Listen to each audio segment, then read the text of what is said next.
Good morning everyone. Welcome back to my YouTube channel. तो इससे पिछली क्लास में हमने किया था करैक्टरिस्टिक्स ऑफ हेतुआ भाषा। हेतुआ भाषा का मतलब होता है लॉजिकल फैलेसी या इसे ही मैटेरियलिस्टिक फैलेसी भी इसी को हम कहते हैं और इनफॉर्मल फैलेसी भी इसी को कहते हैं। तो इसके हमने 5 लक्षण देखे थे। आज हम देखेंगे कि फैलेसी होती क्या है। तो इंडियन लॉजिक में फैलेसी या हेतुआ भाषा होता क्या है। तो लॉजिकल आर्गुमेंट हेतु के 5 लक्षण यहाँ पर बताए थे। वी साप यानी कि विपक्षता, सपक्षता, अबद्धता, अविरुद्ध और पक्षधर्मिता। पक्षधर्मिता का मतलब होता था हेतु पक्ष पर होना चाहिए। हेतु must be presented in the minor term. और पक्ष क्या होता है? पक्ष होता है माइनर टर्म। जैसे प्रेडिकेट पक्ष, अगर हम प्रीपोजिशन में चेक करेंगे तो सब्जेक्ट से हो गया साध्य। तो ऐसे हमने इसको रिलेट किया था। नेक्स्ट था सपक्षतव। सपक्षतव ये होता है पॉजिटिव, केवल अन्वय का उदाहरण है, जैसे हेतु साध्य पर प्रेजेंट होना चाहिए। विपक्षतव होता है नेगेटिव, केवल व्यतिरिकी का ये उदाहरण है। विपक्ष और सतव से मिलकर बना अपोजिट यानी कि साध्य। अगर अगर विपक्ष नहीं होगा, जैसे नो फायर नो स्मोक, अगर साध्य अनुपस्थित होगा तो हेतु भी एब्सेंट होगा। नो साध्य नो हेतु। नेक्स्ट है अबद्धता। अबद्धता में it must be non compatible with the minor term. Non fact का विरोध नहीं कर सकते। जैसे हमको पता है कि आग से धुआं निकलता है, अगर हम आग से भाप निकालने की बात करें तो वो नॉन फैक्ट नहीं होगा। जैसे हिल हैज़ फायर और वहाँ से निकला है smoke. Hill has ice, ice से कभी भी धुआं नहीं निकलता, तो ये नॉन फैक्ट का विरोध हो जाएगा। तो यहाँ पर होगा अबद्धता। धुआं देखकर आग का अनुमान लगाते हैं, लेकिन वहाँ पर है बर्फ। अविरुद्ध। अविरुद्ध क्या होता है? अनकॉन्ट्राडिक्टरी होना चाहिए, हेतु के विरोध में नहीं होना चाहिए और हेतु के विरोध में तर्क नहीं देना चाहिए, यानी कि अनकॉन्ट्राडिक्टरी होना चाहिए। हेतु अनकॉन्ट्राडिक्टरी, कॉन्ट्राडिक्टरी का मतलब होता है विरोध, अनकॉन्ट्राडिक्टरी विरोध नहीं, विरोधाभासी नहीं होना चाहिए। तो ये होता है अविरुद्ध। अब हम देखेंगे हेतुआ भाषा के 5 टाइप। इसे ही हम मैटेरियल, लॉजिकल या इनफॉर्मल फैलेसी कहते हैं। तो ये है आज का हमारा टॉपिक। जो हमने अब देखा वो हम पिछले क्लास में कर चुके हैं, वो हमने किया है रिवाइज। तो फर्स्ट है सव्यभिचारी हेतुआ भाषा। हिंदी में भी इसको सव्यभिचारी कहेंगे और इंग्लिश में भी सव्यभिचारी, और इसी को ही अनैकांतिक अनैकांतिक कहते हैं। और fallacy of irregular middle term, अनियमित मध्य पद दोष भी इसी को कहते हैं। यहाँ पर हेतु 3 प्रकार से मिल सकता है। एक होता है ब्रॉड यानी कि व्यापक टर्म में, एक होता है नैरो संकीर्ण टर्म में, और एक होता है नॉट स्पेसिफिक स्पष्ट नहीं। और यहाँ पर व्याप्ति का एक्सेप्शन होता है। व्याप्ति के साथ ये एक्सेप्शन या अपवाद होता है। हेतु साध्य के रिलेशन का ये अपवाद है। हेतु वहाँ प्रेजेंट होगा लेकिन साध्य एब्सेंट होगा। तो यहाँ पर होगा फैलेसी। और फैलेसी कौन सी वाली होगी? फैलेसी, इस फैलेसी का नाम हो गया सव्यभिचारी हेतुआ भाषा। यहाँ पर कहा गया कि हेतु वहाँ प्रेजेंट होगा लेकिन साध्य absent. Red hot iron, red hot iron, यहाँ पर आग तो है पर धुआं नहीं। जैसे हम लोहे को अगर ज़्यादा गर्म कर दे तो वो लाल लाल दिखाई देता है, लेकिन उसमें से धुआं नहीं निकलता। तो रेड हॉट आयरन सव्यभिचारी हेतुआ भाषा का उदाहरण हो जाएगा। इसी के आगे टाइप है साधारण। साधारण को क्या कहते हैं? मिक्स्ड लैंड, इसको जानते हैं। और इसमें हेतु टू वाइड, व्यापक ये ब्रॉड होता है, और ये पॉजिटिव और नेगेटिव दोनों ही हो सकता है। मिडिल टर्म में जो हेतु होगा उस वो व्यापक होगा। हेतु दोनों जगह प्रेजेंट होगा तो होगी फैलेसी। सपक्षतव और विपक्षतव दोनों जगह हेतु प्रेजेंट होगा। जैसे the hill has fire because it is knowable, पहाड़ पर आग है क्योंकि यह जानने योग्य है। तो यहाँ पर हेतु ब्रॉड फॉर्म में है, यानी कि साध्य और पक्ष दोनों पर ही उसकी अनुभूति हो रही है, इसलिए यहाँ पर हो जाएगी फैलेसी। नेक्स्ट है असाधारण। असाधारण क्या होता है? हेतु टू नैरो, यानी कि हेतु यहाँ पर होता है संकीर्ण। हेतु प्रेजेंट ओनली पक्ष, पक्ष पर ही प्रेजेंट होता है। एक होता है पक्ष धर्मिता, एक होता है विपक्ष तव। पक्षधर्मिता साध्य पर उपस्थित नहीं और पक्ष पर प्रेजेंट। यानी कि बोथ कंडीशन नॉट फॉलो। पक्षधर्मिता होती है साध्य पर उपस्थित नहीं होगा और विपक्षता होगा पक्ष पर प्रेजेंट होगा, लेकिन यहाँ पर दोनों ही कंडीशन ट्रू नहीं होती। और जैसे यहाँ पर लिखा गया है sound is eternal, sound eternal है शाश्वत ध्वनि बिकॉज इट इज ऑडेबल, क्योंकि यह सर्व्य है। तो जो अनंत होता है वो कभी खत्म नहीं होता और मेजर टर्म यहाँ उपस्थित नहीं है और माइनर है साउंड, इसलिए यहाँ पर हो जाएगी फैलेसी। और फैलेसी का नाम क्या होगा? फैलेसी का नाम होगा असाधारण। यानी कि ये साधारण बात नहीं है। जो साउंड है वो इटर्नल है बिकॉज इट इज ऑडेबल। अगर हम इसको सुन सकते हैं इसका मतलब ये नहीं कि वो शाश्वत होगा, तो ये असाधारण बात यहाँ पर हो गई।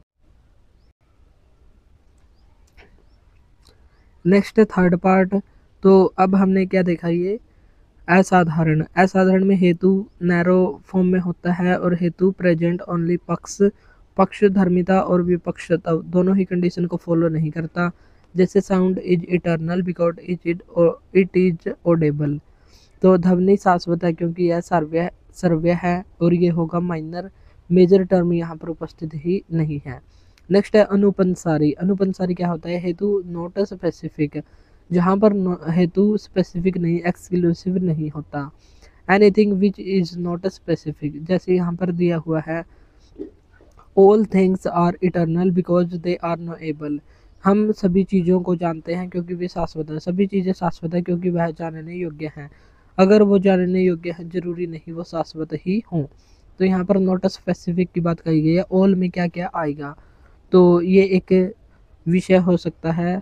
तो यहाँ पर कोई स्पेसिफिक बात नहीं कही गई है, इसलिए ये होगा अनुपंसारी।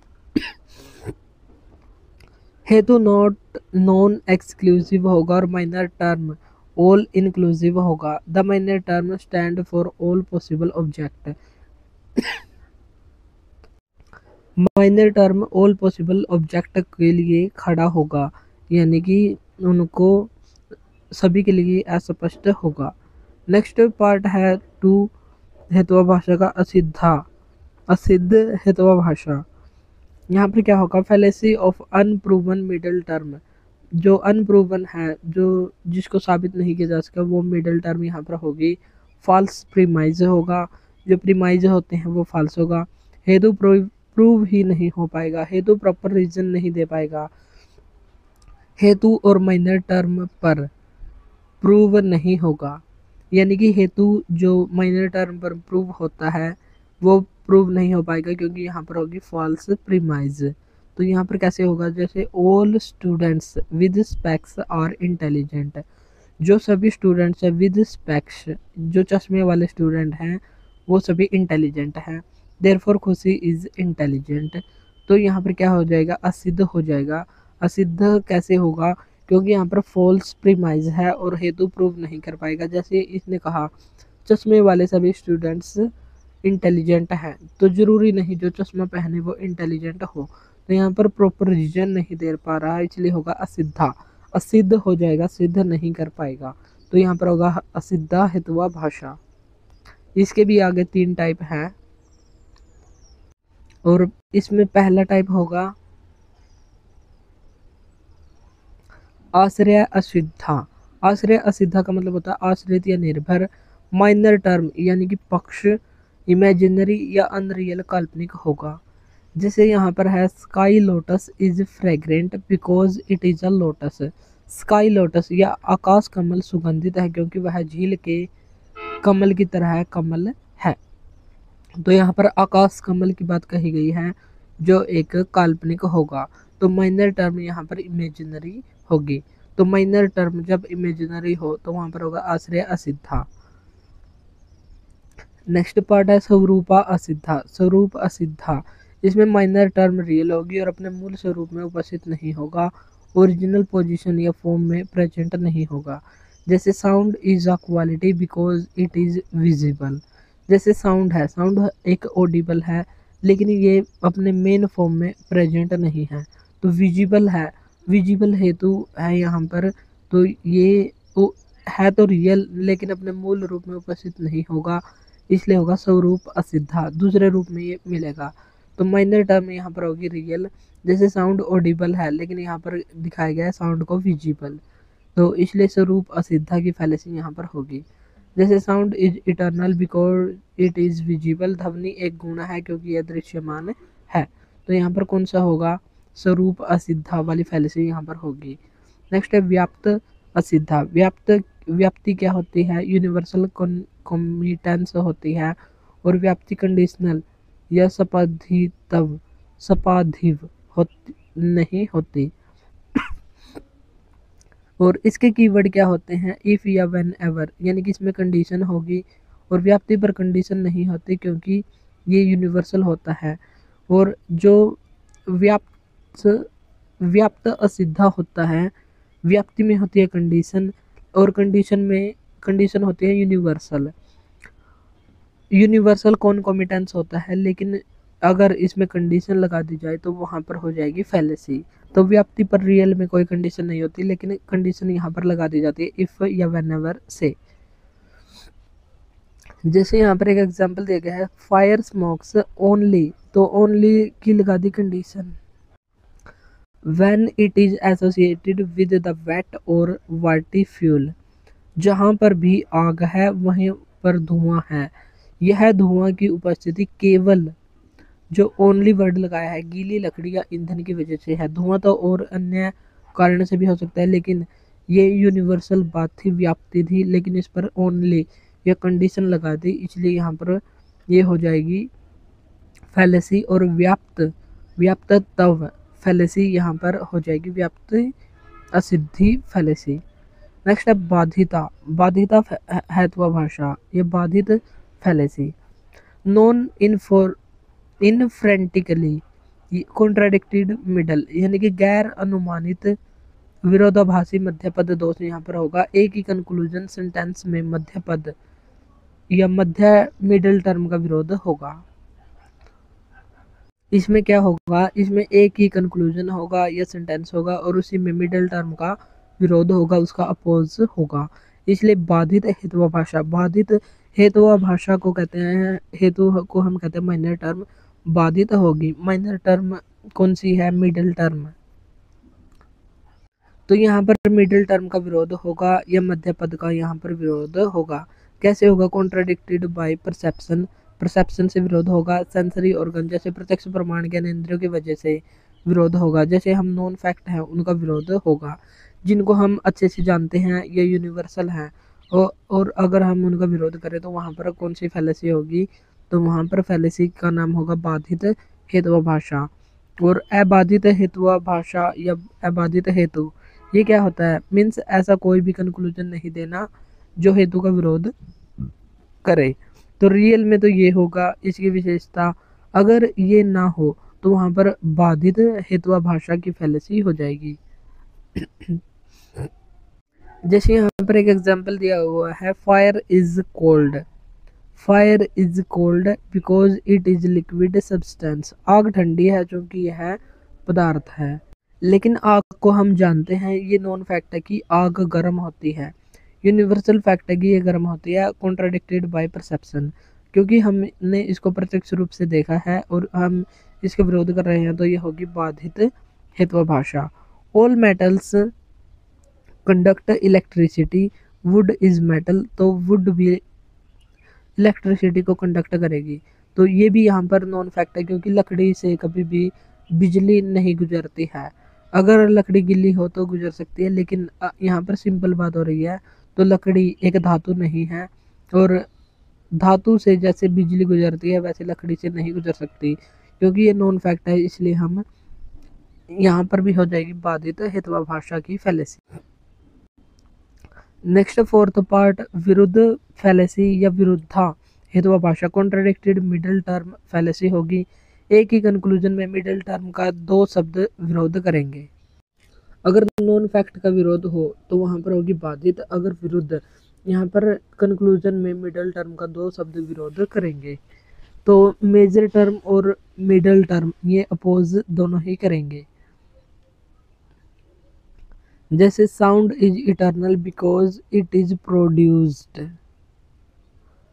यहाँ पर क्या कहा गया कि sound is eternal, sound eternal है यानी कि नो एंड नो बिगिनिंग, ना तो जो इटर्नल होता है ना वो शुरू होता है और ना ही ख़त्म।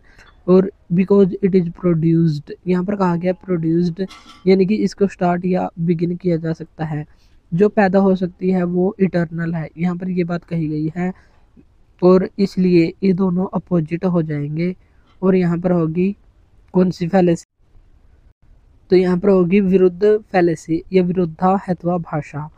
नेक्स्ट है सत प्रतिपक्ष, सत प्रतिपक्ष हेत्वाभाषा, इसे ही प्रकरण सम फैलेसी के नाम से जाना जाता है, यानी कि एक और उसके जैसा। ये इसका मतलब होता है इनफ्रेंटिकली कॉन्ट्राडिक्टेड मिडिल टर्म, अनुमानित मध्य पद दोषी होता है। जैसे बाधित था, बाधित का मतलब होता है एक ही कंक्लूजन में विरोध। और व्याप्ति होती है इनवेरिएबल, अपरिवर्तनीय होती है, इसमें कोई परिवर्तन नहीं हो सकता क्योंकि होता है यूनिवर्सल कॉन्कोमिटेंस। सत प्रतिपक्ष में दो कंक्लूजन होंगे और दोनों में मध्य पद का विरोध होगा। हेतु को कॉन्ट्राडिक्ट करने के लिए एक और एग्जाम्पल उसके जैसा दिया जाएगा, यानी कि हेतु को, इसमें होंगे दो कंक्लूजन और दोनों एक दूसरे के विरोधी होंगे और एग्जाम्पल बिल्कुल उसके जैसा ही दिया जाएगा। जैसे यहाँ पर एक देसी एग्जाम्पल यहाँ पर दिया गया है, alcohol is good because it can relief cold. Alcohol अच्छी है क्योंकि ये हमको जो खांसी है या जुकाम हो जाता है उसमें हमको रिलीफ देती है, आराम देती है। नेक्स्ट ही लाइन में कहा गया alcohol is bad because it can damage liver, क्योंकि ये हानिकारक है क्योंकि ये हमारे लीवर को डैमेज कर सकती है। तो यहाँ पर दो कंक्लूजन है और दोनों ही कॉन्ट्राडिक्टेड हैं, तो यहाँ पर कौन सी फैलेसी हो जाएगी, सत प्रतिपक्ष, सत प्रतिपक्ष की फैलेसी यहाँ पर होगी। तो ये था आज का हमारा टॉपिक हेत्वाभाषा, और कल को हम स्कूल को करेंगे और इंडियन लॉजिक में स्कूल में हम करेंगे नास्तिक स्कूल, और नास्तिक स्कूल की संख्या है 4, और ये 4 कौन कौन से हैं, चारावाक, आजीवक, बौद्ध धर्म और जैन धर्म। तो इन चारों को हम कल की क्लास में देखेंगे और फिर हमारा ये वाला पार्ट रह जाएगा और इसको हम थोड़े बाद में करेंगे। तो इस प्रकार हमारी लॉजिकल रीजनिंग कंप्लीट हो जाएगी। तो आज के लिए इतना ही, मिलते हैं नेक्स्ट वीडियो में। अगर क्लास अच्छी लगी तो इसको लाइक और शेयर जरूर करें। Thank you.